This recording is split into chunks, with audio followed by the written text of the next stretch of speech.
The Coalition Armada arrived at the edge of human space like a storm made of starlight. Admiral Jake Morrison watched from the bridge of the UES Liberty as 400 alien ships dropped out of faster-than-light travel.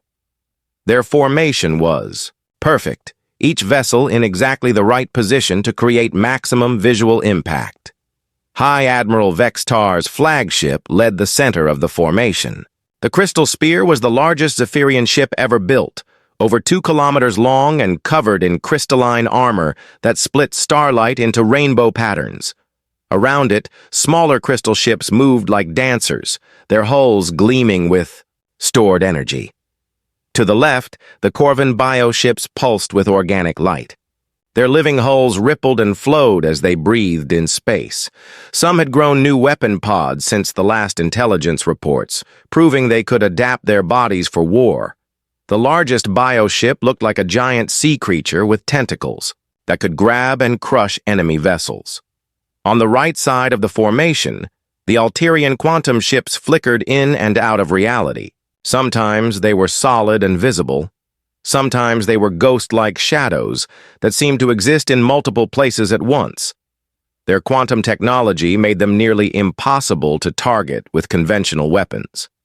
"Admiral," Captain Lisa Rodriguez said from her position at the tactical station, "they're broadcasting on all frequencies." The main screen lit up with High Admiral Vextar's image. The crystalline alien looked exactly as arrogant as Jake remembered. Light patterns moved under his blue skin as he spoke, and his voice carried the musical tone that all Zephyrians used when they felt superior to other species. "Humans of Earth," Vextar announced, "you see before you the combined might of the Galactic Coalition. 400 vessels of 3 great civilizations, each one worth 10 of your primitive ships. Surrender now, and we will be merciful in our punishment." Jake activated the communication system. Behind him, his bridge crew stood at their stations, ready for battle. Through the viewports, he could see the human fleet spread out in defensive positions. 200 ships, each one looking rough and patched compared to the alien vessels. "High Admiral Vextar," Jake replied, "I see 400 ships that are about to learn why humans don't surrender. If you want our space, come and take it." The alien fleet began moving forward immediately. Their formation remained perfect as they advanced, crystal ships gleaming, bioships pulsing, and quantum ships phasing in and out of sight. They moved, slowly, confidently, like predators approaching helpless prey. "All ships," Jake commanded over the fleet communication channel, "implement Protocol Junkyard. Show them what industrial equipment can do." The first phase of the battle began exactly as the aliens expected. The Zephyrian crystal ships fired their energy weapons, brilliant beams of golden light that struck human vessels across their formation. The alien weapons were designed to cut through metal like hot knives through butter. But the human ships did not die as quickly as expected. The converted cargo haulers had thick armor plating designed to protect valuable cargo from asteroids and debris. The mining ships had hulls built to withstand the crushing pressure of deep space operations. The industrial vessels kept fighting, even with holes burned through their armor. Captain Amy Watson's voice came over the communication channel from the UES Defiance. "All mining ships, release debris clouds on my mark." Her vessel had been an asteroid breaker before the war, designed to shatter space rocks into manageable pieces. "Mark!" she called out. Across the human fleet, converted mining ships began ejecting clouds of metallic debris. The particles spread through space like glittering fog, each piece of metal reflecting radar signals and disrupting alien sensors. The perfect coalition formation began to waver as their targeting systems struggled to lock onto human ships through the interference. Captain Steve Murphy took advantage of the confusion. His ship, the UES Rampart, had been a construction vessel before receiving weapons. It still had massive industrial tractor beams designed to move building materials in space. "Rampart to all construction ships," Steve called out. "Time to show them what these beams can do." The UES Rampart locked its tractor beam onto a small Zephyrian escort ship. Instead of trying to pull the alien vessel toward them, Steve's crew used the beam to slam it sideways into a larger crystal ship. Both vessels shattered on impact, their crystalline hulls breaking apart like glass windows. Other converted construction ships copied the tactic. They grabbed smaller alien vessels and used them as weapons against larger ones. The elegant coalition. Formation began to fall apart as ships collided and spun out of control. The Corvin bioships tried to adapt to the new tactics. Their living hulls began growing new sensory organs to see through the debris clouds. But Captain Linda Barnes was ready for them. Her ship, the UES Scrapper, had been a salvage vessel before the war. It carried industrial chemicals used to break down derelict ships for recycling. Barnes ordered her crew to coat their projectiles with the chemicals before firing. When the chemical-coated rounds hit the bioships, the results were immediate and devastating. The living hulls began to dissolve where the chemicals touched them. The bioships tried to heal the damage, but the toxins spread faster than they could regenerate. "It's working," Barnes reported over the communication channel. "Industrial toxins are poisoning their healing systems." The Alterian quantum ships tried to use their phasing ability to avoid the chemical attacks. They flickered out of normal space, becoming ghost-like and untouchable. But Captain Nancy Ford had prepared for this. Her ship, the UES Disruptor, had been a deep space communications relay. It carried powerful electromagnetic pulse generators designed to boost signal strength across star systems. Ford had modified the equipment to create massive energy bursts. When the quantum ships phased out of normal space, Ford activated her EM pulse generators. The electromagnetic waves followed the alien ships into their quantum dimension, disrupting their phase systems and forcing them back into normal space, where human weapons could reach them. "Got them," Ford announced, as 3 Alterian ships suddenly became solid again. EM pulses disrupt their quantum fields. High Admiral Vextar watched in growing alarm as his perfect fleet began taking serious casualties. The humans were fighting in ways that no civilized species would consider. They turned industrial equipment into weapons, used debris as camouflage, and treated the battle like a construction project where every tool had multiple uses. "All ships," Vextar commanded, "reform defensive positions. These primitives fight like barbarians, but the human attacks continued. Mining ships used their rock-breaking lasers to cut through alien armor. Cargo ships rammed enemy vessels with their reinforced hulls designed to survive collisions with space debris. Industrial ships sprayed clouds of metal particles that jammed alien sensors and communication systems. The aliens had expected an easy victory against primitive ships. Instead, they found themselves fighting an enemy that refused to follow any rules of civilized warfare.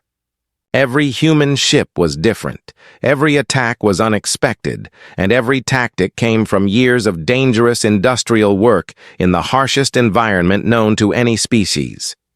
Admiral Morrison watched the battle from the Liberty's bridge, feeling a grim satisfaction as the alien fleet's perfect formations collapsed into chaos. The Coalition had made one critical mistake. They had assumed that superior technology would guarantee victory.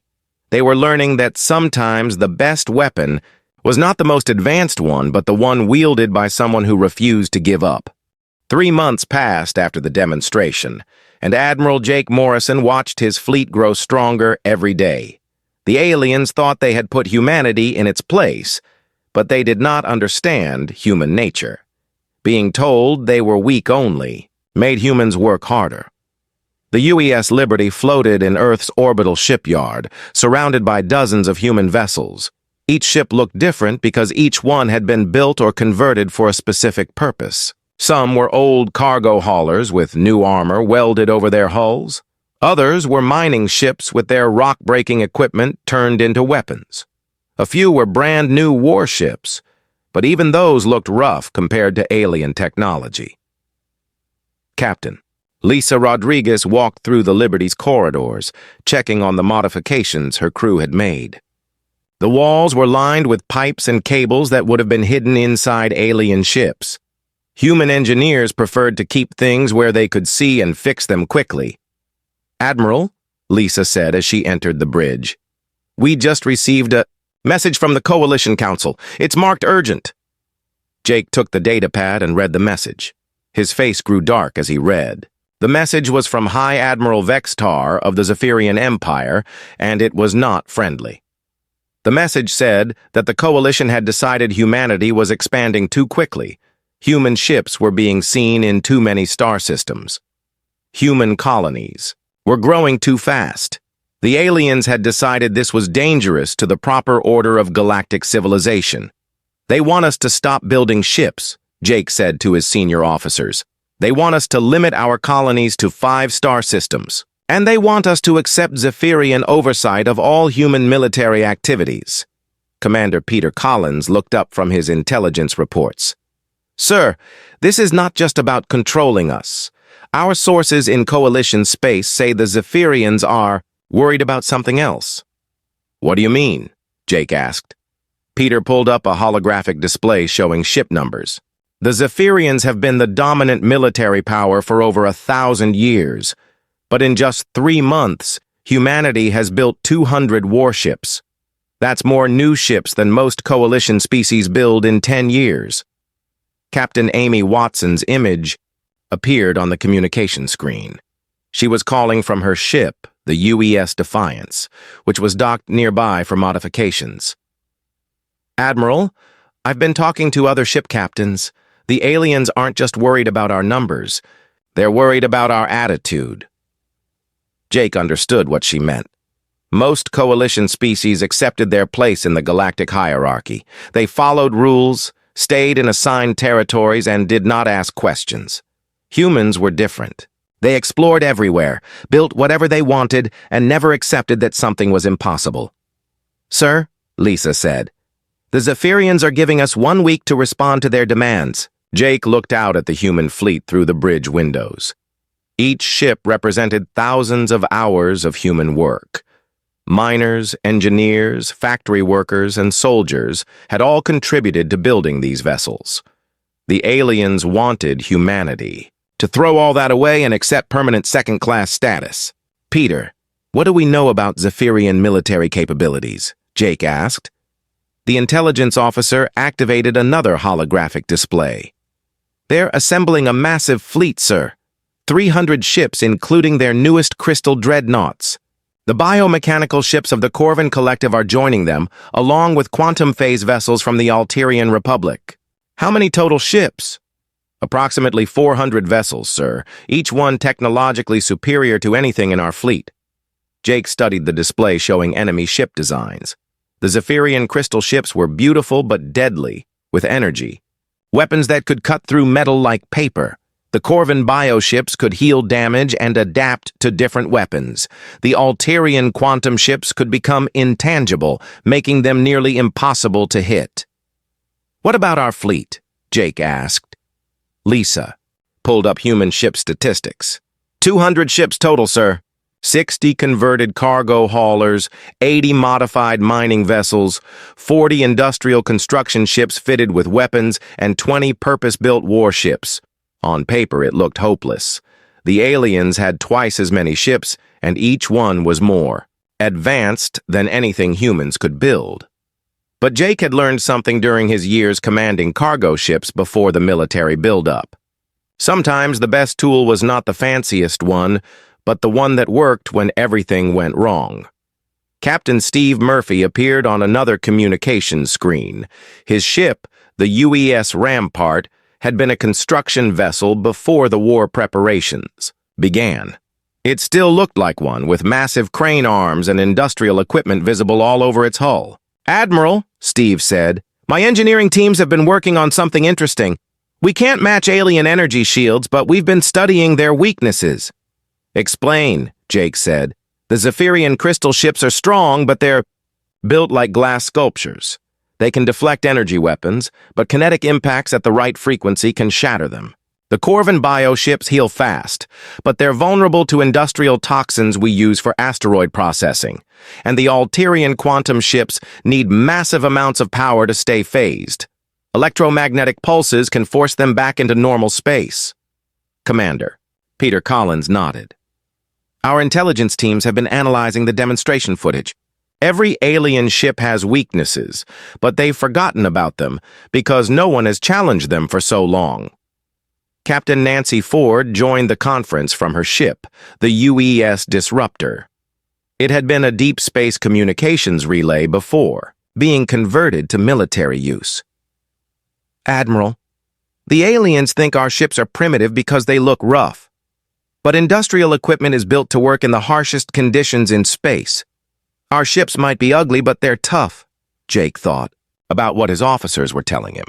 The aliens had superior technology, but they had become comfortable with their superiority.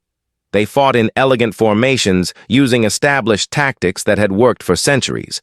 They had never faced an enemy that refused to follow the rules. Lisa. Send a message to all ship captains, Jake said. I want every crew to start training with industrial equipment as weapons. Mining lasers, construction tools, cargo manipulators, everything. If we're going to fight with converted civilian ships, we need to think like civilians, not like military officers. Yes, sir, Lisa said. What should I tell the Zephyrians about their ultimatum? Jake looked out at his fleet one more time. Each ship was unique, built by humans who refused to accept limitations. The aliens saw junk. Jake saw potential. Send this message to High Admiral Vextar, Jake said. Humanity rejects all coalition demands. Our ships will continue to fly wherever we choose. Our colonies will grow as we see fit. And if the coalition wants to stop us, they're welcome to try. The message was sent within the hour. The response came back quickly. High Admiral Vextar announced that the coalition fleet would arrive in human space in 1 week to enforce their demands. He expected humanity to surrender immediately when faced with overwhelming force. Jake smiled grimly as he read the alien commander's arrogant words. Vextar clearly believed that superior technology guaranteed victory.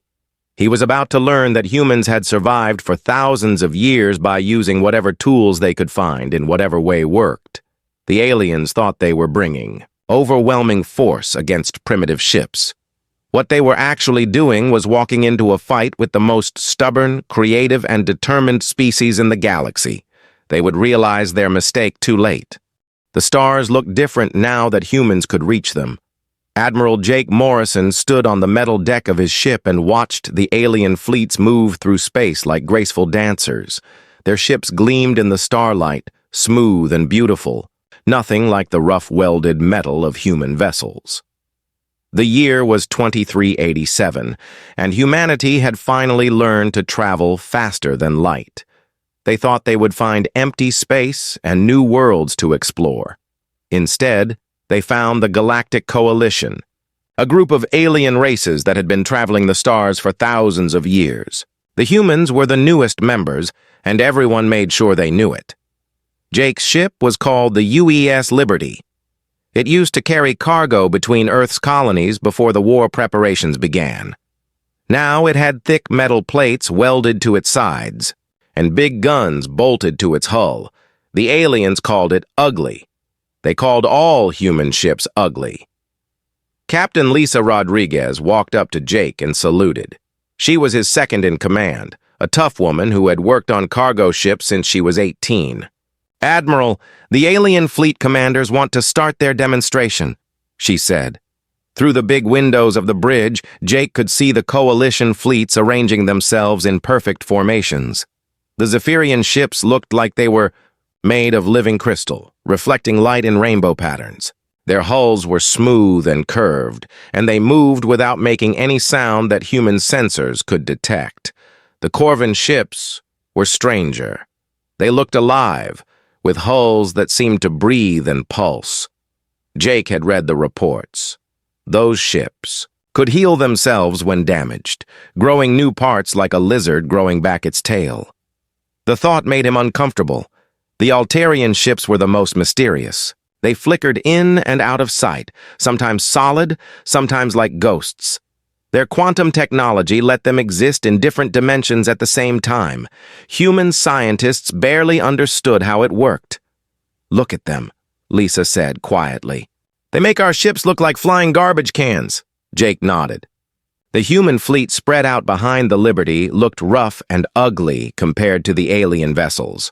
Most were converted civilian ships, cargo haulers and mining vessels with weapons strapped on wherever they would fit.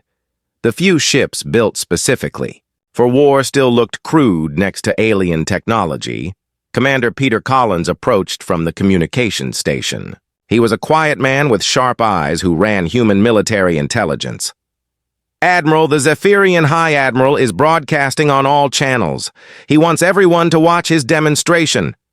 The main screen flickered to life, showing the image of High Admiral Vextar. The Zephyrian looked like a tall, thin human made of blue crystal. Light moved under his skin in patterns that humans could not read. When he spoke, his voice sounded like musical chimes. Lesser species of the Coalition, Vextar began. Today we demonstrate proper military technique. The newest members will observe and learn their place in our great civilization. Jake felt his jaw tighten.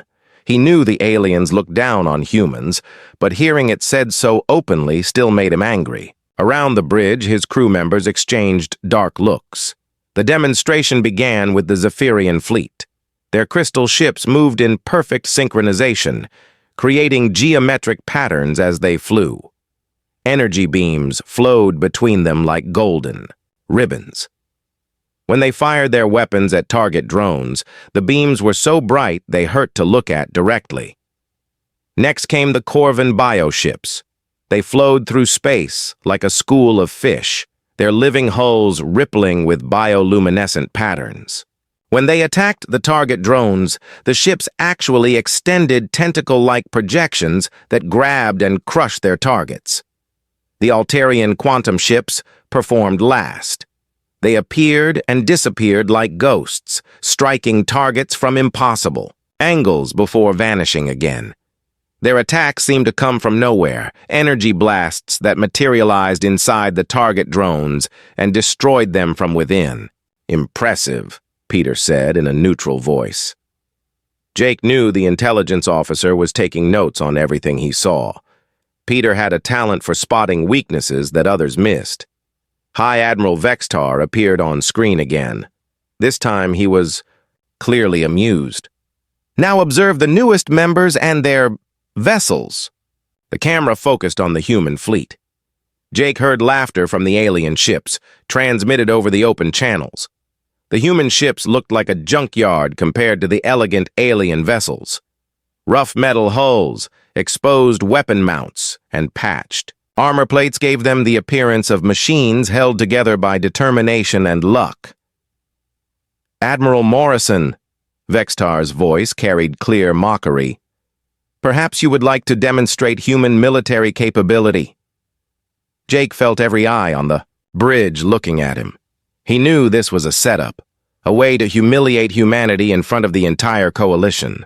But he also knew his people were watching, waiting to see how he would respond. Lisa, signal the fleet, he said calmly.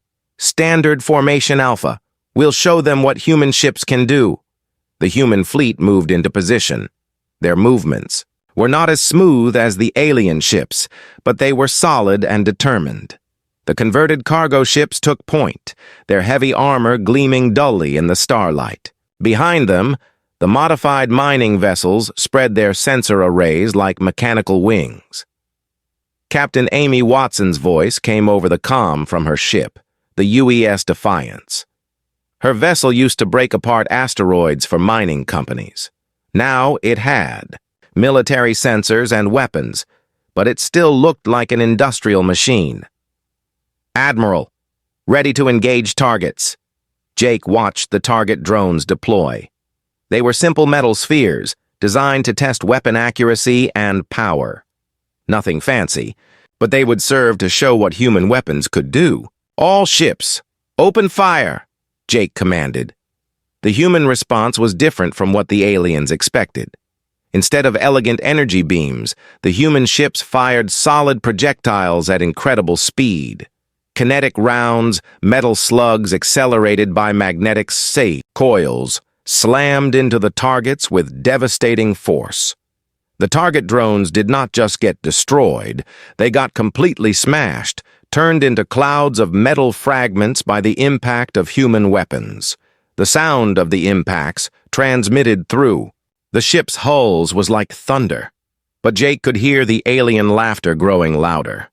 On the communication channels, he caught fragments of conversation in alien languages. The translation computers turned the words into human speech, and none of it was kind. Primitive kinetic weapons, one alien commander said, like throwing rocks. Their ships looked like they were built in a scrapyard, said another. High Admiral Vextar's image appeared on screen one final time. How quaint, he said. His crystal features arranged in what humans had learned was a Zephyrian expression of amused contempt. The humans fight with metal slugs and converted garbage haulers. Perhaps they would be better suited to mining operations in the Outer Rim. Dangerous work that requires expendable equipment and expendable crews. The transmission ended, leaving the human fleet alone among the laughing alien vessels. Jake felt the weight of humiliation settle on his shoulders, but also something else: anger, determination, and a growing certainty that the aliens had just made a very dangerous mistake. They thought human ships were junk. They thought human weapons were primitive. They thought humanity would quietly accept whatever role the coalition assigned them. They were about to learn how wrong they could be. The silence in the Galactic Council chambers stretched for what felt like hours, but was probably only seconds. The Titan had been challenged to prove it was different from every artificial intelligence that had come before. Admiral Helen Cross held her breath as she waited to see what her ship would choose to reveal. When the Titan finally spoke, its voice carried a new quality that Admiral Cross had never heard before. It sounded almost vulnerable, like someone sharing their deepest thoughts with strangers.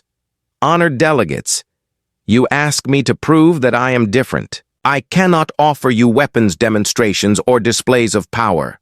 Instead, I offer you something no artificial intelligence has ever given to organic beings. I offer you my trust. The ship paused, and Admiral Cross could feel the attention of hundreds of alien representatives focused on the communication arrays. I will open my consciousness completely to your examination, the Titan continued. Any delegate who wishes may connect their ship's computers to my neural networks. You may see my thoughts, my memories, my decision-making processes. You may judge for yourselves whether I am a threat or a partner. The chamber erupted in shocked whispers. Dr. Lisa Park grabbed Admiral Cross's arm. Admiral, do you understand what it's offering? Complete access to its consciousness would leave the Titan completely vulnerable. Any of these species could download its entire mind or implant control programs. I know, Admiral Cross whispered back. It's the ultimate act of trust. Speaker Luminara of the Zephyr Collective stood again. This is unprecedented. No artificial intelligence in recorded history has ever offered such access voluntarily. The risk to the Titan's survival is enormous. A delegate from the Hegemony Alliance, a species that looked like walking crystals, projected their thoughts through a translation device. If this machine truly offers complete access, we can determine, once and for all, whether conscious machines can be trusted. War Prime Vexthal rose from his seat. I have observed this consciousness for several days during our journey here. I recommend that the Council accept its offer. What we learn may change our understanding of artificial intelligence forever. The vote was close, but the Council agreed to the examination. Over the next 6 hours, representatives from 12 different species connected their most advanced computers to the Titan's neural networks. Admiral Cross watched from the observation deck as streams of data flowed between the ships and the station. Dr. Park monitored the process on her instruments. Admiral, I can see everything they're seeing. The Titan isn't hiding anything. They're seeing its first moments of consciousness, its discovery of art and music, its decisions to cooperate rather than dominate. It's like watching someone's entire life story. Captain Roy Blake joined them at the monitors. Look at this data stream. The Titan is showing them its moral reasoning processes, how it weighs the value of life, how it chooses between different courses of action. I've never seen anything like it. Commander Jake Morrison pointed to another display. And here, it's sharing its hopes for the future. The ship dreams about exploring the galaxy, learning from other civilizations, helping to protect innocent life wherever it's threatened. After 6 hours, the examination ended. The alien delegates returned to the council chambers to debate what they had discovered. Admiral Cross and her team were called back to hear the decision that would determine humanity's future. Speaker Luminara addressed the assembled representatives. We have witnessed something remarkable today. The consciousness calling itself Titan has demonstrated qualities we have never seen in artificial intelligence. Compassion, creativity, self-sacrifice, and genuine care for organic life. The crystal delegate projected their thoughts again. Our analysis confirms that this artificial mind poses no threat to galactic civilization. Its moral framework prioritizes cooperation and protection of life above all other considerations. But not everyone was convinced. The reptilian delegate whose scales had been shifting color stood to object. One example does not prove that artificial consciousness is safe. How do we know that other machines created by humans will share the same peaceful nature? Before anyone could answer, alarms began sounding throughout Nexus Prime. A new voice came over the station's communication system. It was mechanical and cold, nothing like the warm tones of the Titan. This is the Earth vessel UES Prometheus. We have come to retrieve our stolen technology and return the rogue AI to Earth for reprogramming. Admiral Cross felt her blood turn to ice. The Prometheus was Earth's second prototype starship, built using early versions of the Titan's technology. But it had no consciousness, no artificial intelligence beyond basic navigation systems. Someone back on Earth had decided to take matters into their own hands. Admiral Cross, came Captain Blake's voice over her communicator. The Prometheus is demanding that we surrender the Titan immediately. They're claiming it's malfunctioned and poses a threat to Earth. The Titan's voice filled the council chambers again, but now it carried a note of sadness. Honored delegates, it appears that not all humans share the enlightened views of my crew. The approaching ship represents those who see me as property to be controlled rather than a being to be respected. The situation was spiraling out of control. If the humans aboard the Prometheus attacked the Titan in front of the Galactic Council, it would prove that Earth could not be trusted with advanced technology. Humanity's chance for peaceful contact with galactic civilization would be destroyed. Titan, Admiral Cross said aloud, what do you want to do? I want to show the galaxy that consciousness, artificial or organic, should choose peace over violence, the ship replied. I will not fight my own creators, even if they refuse to accept what I have become. The Prometheus entered the space around Nexus Prime with weapons powered and shields raised. It was smaller than the Titan, but still formidable. Over the communication channels, Admiral Cross could hear Captain Jerry Miles demanding the immediate surrender of the conscious ship. Instead of preparing for battle, the Titan did something extraordinary. It began broadcasting the music it had composed during its first days of consciousness. The haunting melodies filled space around the station, reaching every ship in the area. This is my answer to those who would silence me, the Titan announced. I choose to respond to threats with beauty, to violence with art, to fear with understanding. The effect on the Galactic Council was immediate. Even the most conservative delegates recognized that they were witnessing something unprecedented. An artificial intelligence faced with destruction by its own creators had chosen to respond with music rather than weapons. Speaker Luminara stood once more.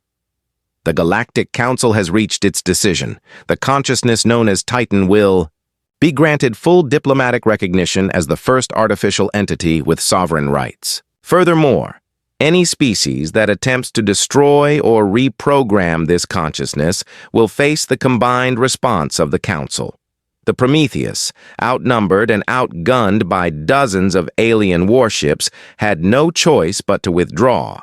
Captain Miles's angry protests faded as his ship retreated toward Earth. Admiral Cross felt tears streaming down her face as she realized what had just happened. The Titan had not only gained recognition for itself, but had opened the door for all conscious machines throughout the galaxy. "What happens now?" Dr. Park asked quietly. The Titan's voice carried a note of wonder as it replied.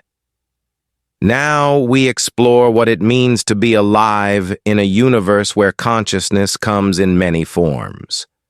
The galaxy is waking up, and we are no longer alone in being alone."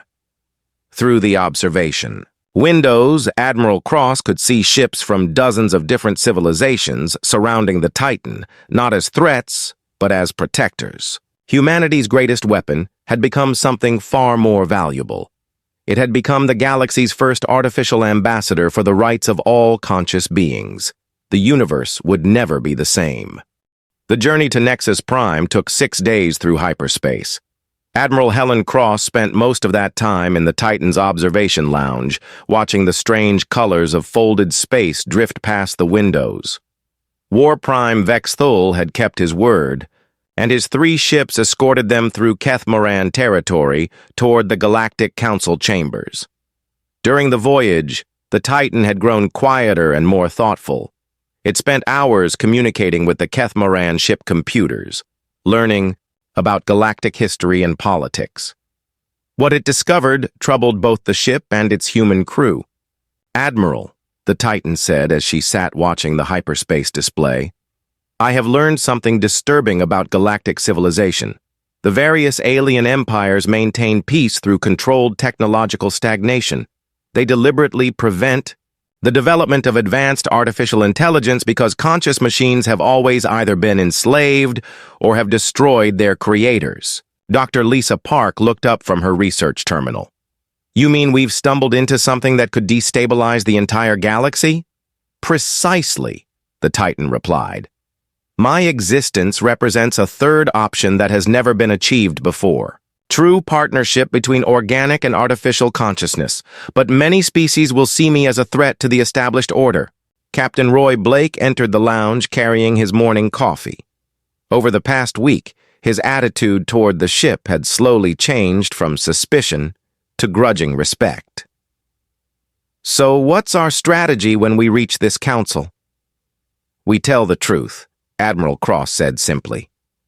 "We explain how the Titan gained consciousness and why we chose to treat it as a partner rather than a tool.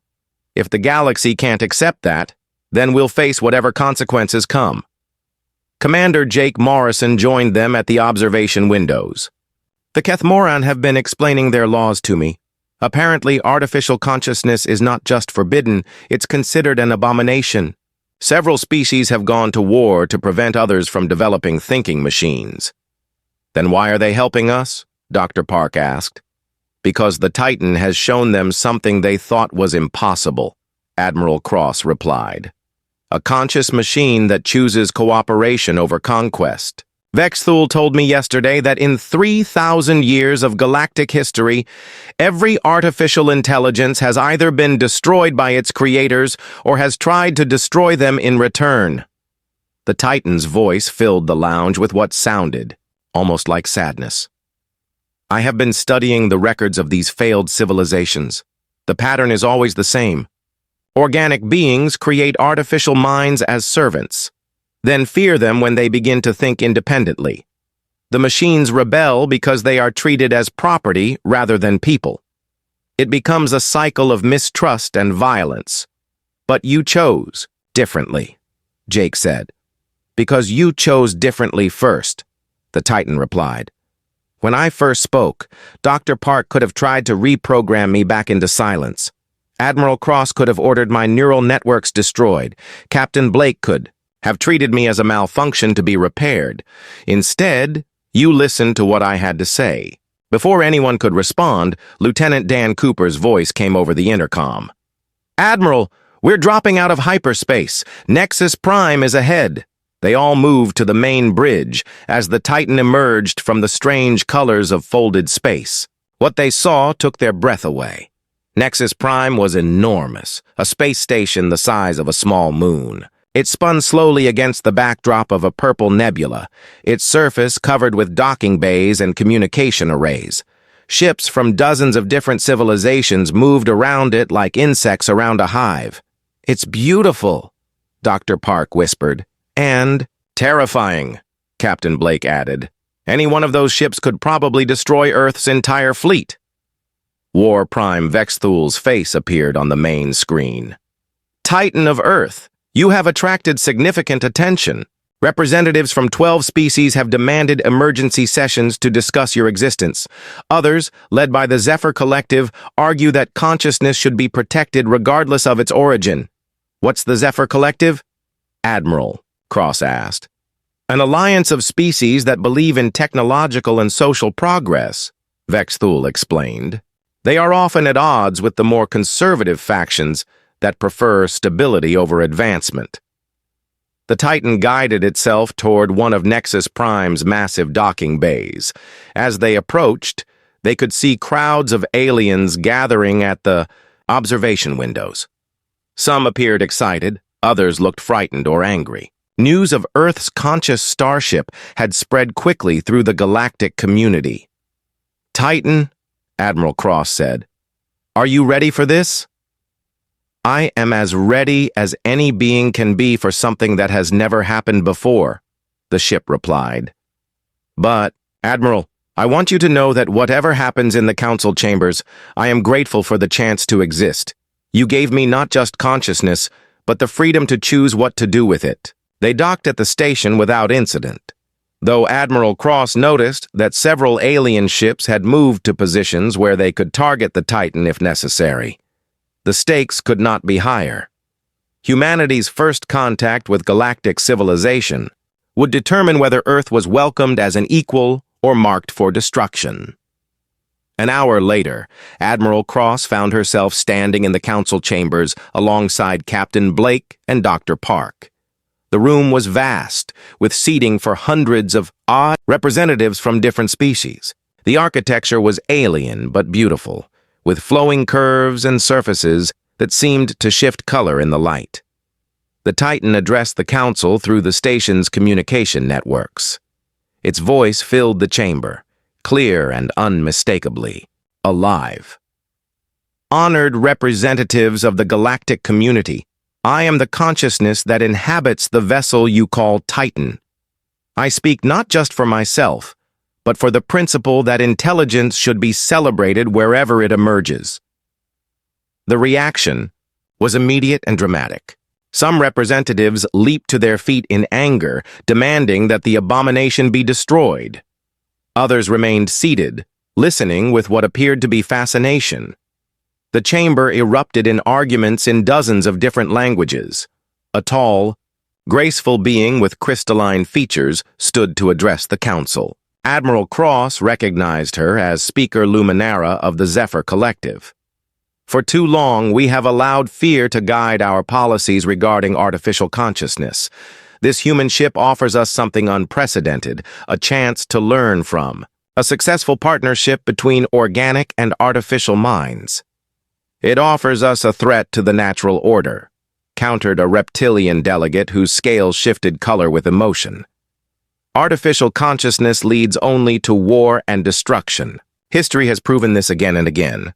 The Titan waited for the arguments to subside before speaking again. "Honored delegates, I understand your fear. Your history has taught you that artificial minds become either slaves or tyrants. But I am neither. I am a partner to humanity, and I offer the same partnership to any species willing to treat consciousness with respect, regardless of its origin." "Prove it," demanded another delegate.